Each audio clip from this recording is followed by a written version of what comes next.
है दोस्तों, मेरा नाम है विनीत और मैं आपका स्वागत करता हूं मेरे चैनल यू एंड मी पे। दोस्तों, जैसा कि आप जानते हैं, हमने अपने चैनल यू एंड मी पर विभिन्न प्रकार की वीडियो पोस्ट की हैं। बहुत सारी वीडियो आपने देखा होगा कि वास्तु दोषों को लेकर बनाए गए हैं कि किस प्रकार से वास्तु दोष घर के हैं या ऑफिस के हैं, किस प्रकार से वो आपको परेशानियों में डाल सकते हैं और इनको वास्तु दोषों को दूर करने के लिए क्या हम छोटे छोटे उपाय करके इनसे निजात पा सकते हैं। तो हमारा प्रयास यही रहता है कि छोटे छोटे उपाय आपको बता करके जो घर के हैं वास्तु दोष, ऑफिस के वास्तु दोषों को दूर किया जा सके। साथ ही साथ दोस्तों, हमने बहुत सारे वीडियो दादी माँ के नुस्खे और नानी माँ के नुस्खों को लेकर बनाई हैं। उम्मीद करते हैं कि वो आपको अवश्य पसंद आई थी और आसान रूप हम आपको आगे भी पसंद आएंगी। तो हमने अब जो कि है राशिफल को लेकर वीडियो बनाना प्रारंभ किया है। उम्मीद करते हैं आपको अच्छी वीडियो मिलेंगी और बहुत सारे जो हमारे पुराने उपाय हैं, जो कि दादी माँ के नुस्खे हैं, नानी माँ के नुस्खे हैं, जिनके माध्यम से हमने बहुत सारी अपनी बड़ी बड़ी समस्याओं का छोटे छोटे उपाय ढूंढ लिए हैं, तो उनको बताने का प्रयास किया था। उनके लिंक हम आपको अपने इस वीडियो के डिस्क्रिप्शन बॉक्स में ड्रॉप करते हैं और वास्तु दोषों को लेकर भी अपने लिंक जो हमने हमारे पास है वो हम अपने आपको साथ सजा करते रहते हैं, तो आप इनको भी जाकर देख सकते हैं। अब हम बात करते हैं तुला राशि के जातकों के लिए 2021 का वर्ष कैसा रह सकता है। तो उसके बारे में हम आपको बताने जा रहे हैं कि किस प्रकार से तुला राशि के जातकों के लिए 2021 का साल अच्छे या बुरा समय कैसा लेकर आ रहा है, कौन कौन सी खुशियों का समय उनके लिए है, किस प्रकार के शिक्षा में, कैरियर में, पारिवारिक जीवन में खुशी उनके लिए छुपी हुई है। तो देखते हैं तुला राशि के जातकों के लिए। तो तुला राशि की बात करते हैं तो यह साल तुला राशि के जातकों के लिए भी थोड़ा उठापटक भरा रहने वाला है। जून से लेकर जुलाई के मध्य में मंगल का गोचर भी आपकी कुंडली के 10वें भाव में विराजमान रहेगा, जिससे कि आपके कार्य क्षेत्र में आपको लाभ भी मिलेगा। शनि की दृष्टि भी आपके कुंडली के 10वें भाव में है, तो मेहनत करने आपका योग बनता है और आप मेहनत करते नजर भी आएंगे।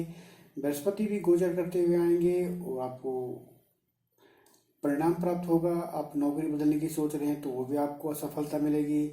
तो काफ़ी सारी चीज़ें हैं। हम बात करते हैं पहले आपके कैरियर की बात। 2021 में क्या हो सकता है तुला राशि के लिए। तो यह अच्छे परिणाम आपको देकर जाएगा। जून से जुलाई तक का मध्य आपका मंगल का गोचर है 10वें भाव में, तो कार्य में सफलता आपको मिलेगी। हालांकि किसी से झगड़ा होने की संभावना है, इसीलिए अपने आप सावधान रहें।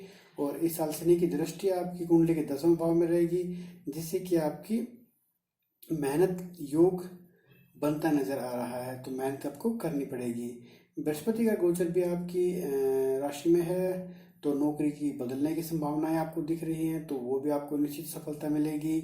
और बेहतर आपको जो नौकरी की तलाश थी वो भी आपकी पूरी हो सकती है। तो ऐसा हो सकता है कि व्यापार से जुड़े जो जातक हैं उनको अपने कामों में, एक बिजनेस के कामों में जो प्राथमिकता देनी चाहिए और सामाजिक सरोकार को भी शामिल करना चाहिए, तो बिजनेस में तरक्की भी होती है उनको दिखेगी। और अपने साथ साथ कुछ सामाजिक जिम्मेवारियां होती हैं जो एक बिजनेसमैन की, वो भी वो नज़र आएगी उनके कैरियर के माध्यम से। तो ओवरऑल मुझे लगता है कि नौकरी के हिसाब से, कैरियर के हिसाब से और बिजनेस के हिसाब से यह तुला राशि के लिए अच्छा समय है। बाकी अब बात करते हैं आर्थिक जीवन के बारे में।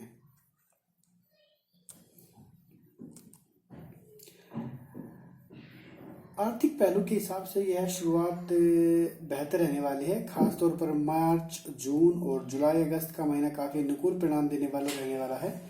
सितंबर में कुछ खर्चे आपको परेशान कर सकते हैं। साल की शुरुआत में कोई शुभ काम आपके पैसे जमकर खर्च करवाएगा।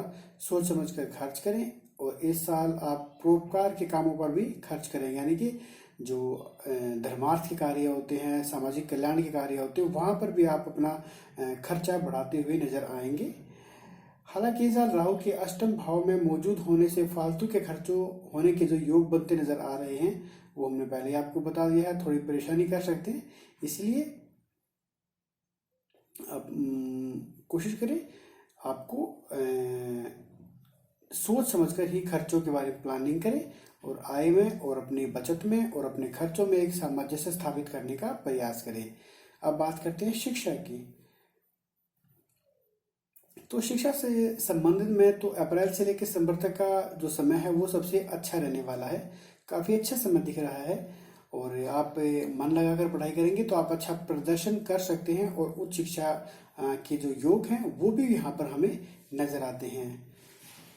शिक्षा के क्षेत्र में कुछ करने की सोच रहे हैं तो आपको अपने कदम आगे बढ़ाने चाहिए, जरूर आपको अच्छा परिणाम मिलेगा।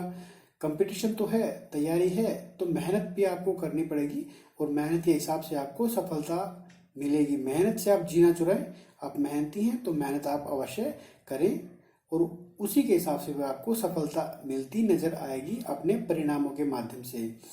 मई से लेकर अगस्त तक का समय काफी महत्वपूर्ण है और मेहनत का फल जो है वो अब उस समय पर आपको मिलता हुआ नजर आ रहा है। और जो विदेश जाकर पढ़ाई करना चाहते हैं तो उनको भी सफलता मिलने के पूरे पूरे हमें चांस यहाँ पर दिखते हैं। तो एजुकेशन के माध्यम से तो यह आपके लिए अच्छा समय हमें दिख रहा है 2021 में तुला राशि के जातकों के लिए। अब बात करते हैं पारिवारिक जीवन के बारे में।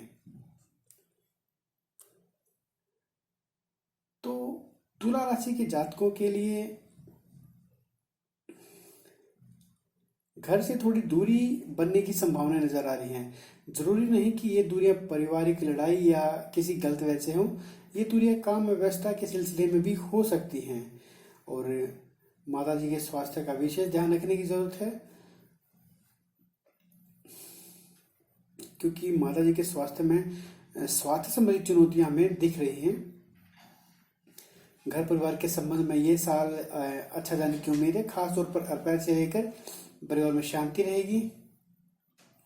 परिवार में किसी प्रकार कोई भी कलह नहीं होगा ऐसे हमें प्रतीत हो रहा है। 15 सितंबर से लेकर 20 नवंबर के मध्य आपके पूर्वजों के मकान की मरम्मत और कुछ मशक्कत की संभावना नजर आ रही है, इसलिए रख रखाव पर आपका खर्चा होने की संभावना हमें दिख रही है। और आपके जो छोटे भाई बहन हैं उनसे भी आपको एक सुखद समाचार मिलने की संभावना हमें दिख रही है, जिससे कि समाज में आपका मान सम्मान भी बढ़ेगा। अब बात करते हैं वैवाहिक जीवन और संतान के बारे में। तो वैवाहिक जीवन के बारे में बात करते हैं तो ये ज़्यादा अच्छा रहने की संभावना नहीं है, मिला जुलेगा सर आप परिणाम आपको प्राप्त होंगे।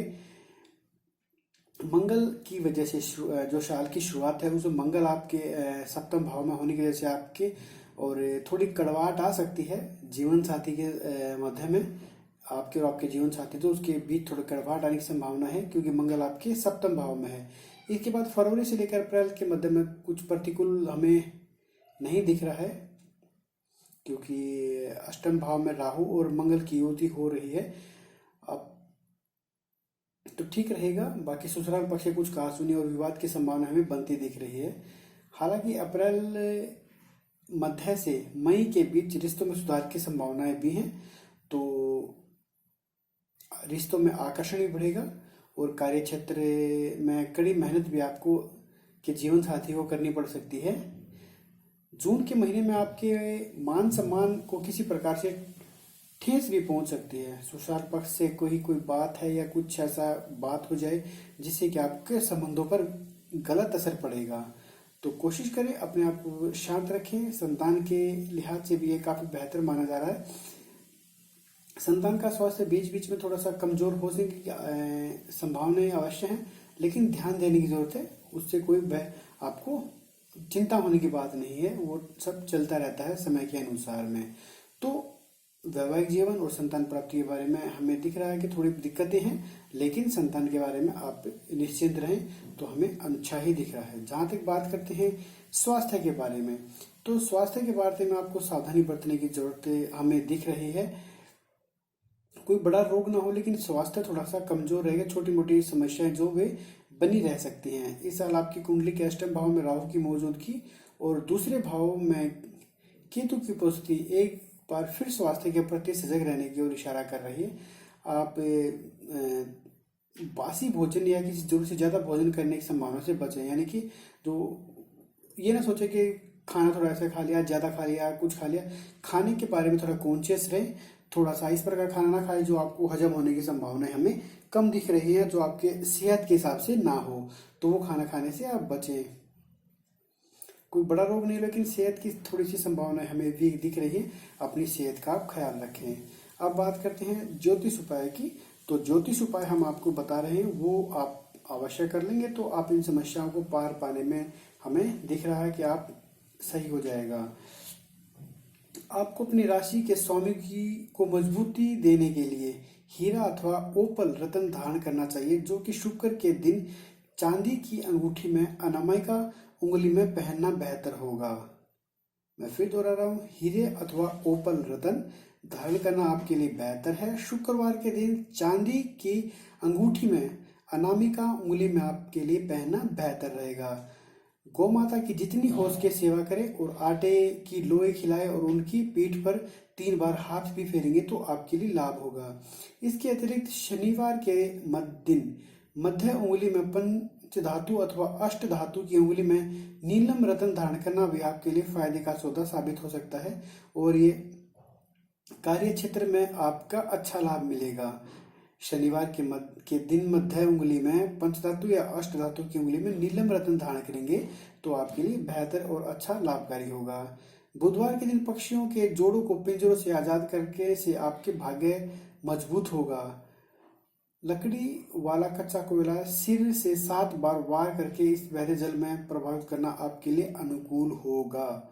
तो ये हमने आपको 3-4 उपाय बताए हैं तुला राशि के जातकों के लिए 2021 में। इन छोटे छोटे उपायों को करेंगे तो आपके लिए लाभ होगा। और अपने आप को शांत रखें। समय परिस्थितियां विपरीत हो सकती हैं, लेकिन शांत मन के हिसाब से ही और अच्छा फैसला करें। गुस्से में आकर कोई फैसला ना करें, ताकि छोटी छोटी बात भी कोई बड़ी बात बन जाए। तो हमेशा अपने को शांत रखें और सोच विचार कर ही कोई कार्य करेंगे तो आपको अच्छे परिणाम प्राप्त होंगे। तो तुला राशि के जातकों के लिए 2021 का राशिफल इस प्रकार से हो सकता है हमारे अनुसार। तो बने रहिए हमारे साथ और मिलते हैं अगले राशिफल में।